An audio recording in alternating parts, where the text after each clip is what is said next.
I will never forget the night my father's house turned against me. The rain poured heavily as I stood outside shivering. My stepmother's voice rang in my ears. "Leave this house, Olamma. You are not my blood." My father, the man who once carried me on his shoulders, stood in silence, refusing to meet my eyes. That was the night I learned a painful truth.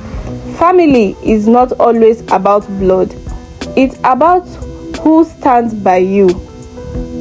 Olamma was only 7 years old when her mother died. The village mourned a woman of kindness, and her father, Okeke, was never the same. But grief does not stop life, and within a year, he remarried. His new wife, Nneka, was young, beautiful, and sweet-spoken, at least in front of him.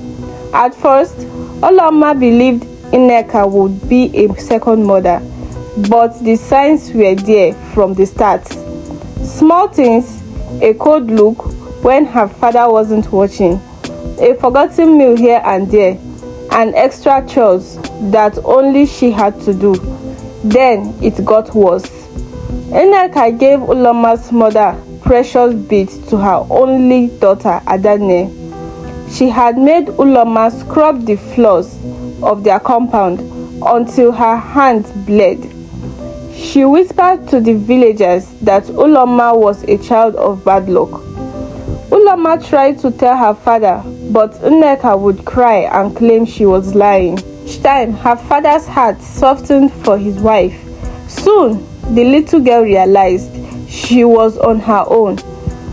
Years passed and Olamma grew into a strong and intelligent young woman. But her life was full of pain. While her stepsister Adanne enjoyed love and comfort, Olamma worked like a servant in her own home. Nneka sent her to fetch water from the father's stream, even when there was a well nearby. She forced her to sleep in the small outdoor hut meant for storing firewood. She made sure Olamma never had fine clothes or good food. Despite it all, Olamma endured. She had one source of hope, her best friend, Ifunanya. Ifunanya was the only one who saw the truth. She would sneak Olamma food and listen to her worries. One evening, Ifunanya warned her, "Be careful, Olamma. I don't trust your stepmother. She wants you gone." Olamma sighed. "I have no choice but to bear it." But Ifunanya was right. The worst was yet to come. One evening, Adanne fell sick. The village healer said she needed a rare herb from the deep forest to heal. The herb was difficult to find, and the forest was dangerous at night. Nneka turned to Olamma, her voice suddenly soft. "If you love your sister, you will go and find it." Olamma hesitated. The deep forest was fed for its wild animals and hidden dangers, but she had no choice. If she refused, she would be called wicked. So as night fell, Olamma entered the forest. The deeper she went, the darker and colder it became. The wind howled through the trees. Owls hooted, and strange rustling came from the bushes. Then she heard footsteps, not one, but two. Before she could run, two men grabbed her. One of them sneered, "Your stepmother says it's better if you never return." The men tied Olamma's hand, ready to leave her to the beast. But fate was not on Nneka's side that night. A group of warriors returning from a hunt saw the men struggling with a girl. One warrior, a respected fighter named Udoka, recognized Olamma. "What are you doing with this girl?" he demanded. The men panicked and fled, leaving Olamma behind. The warriors took her back to the village. When they arrived, the whole village had gathered. Olamma, weak but determined, told her story.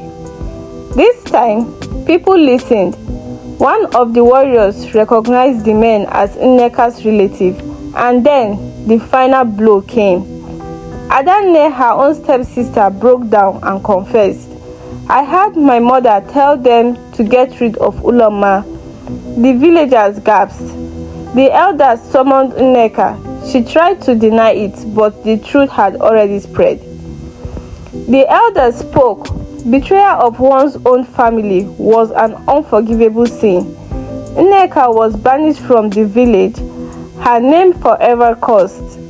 Olamma's father realized his foolishness, fell to his knees. My daughter, forgive me, he begged. Though it hurts, Olamma chose peace over anger. She accepted her father back, but knew she had to guard her heart.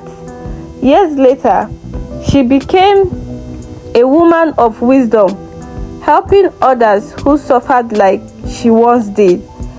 And when people spoke of her story, they always ended with the same words. Blood is not always thicker. Love is. I hope you enjoyed the story. If you do, please like the video, comment and share to your family and friends. I am going to point out the lesson of this story. And if you learned any lesson too, please do say it in the comment section. Also, do not forget to subscribe for more enchanting stories.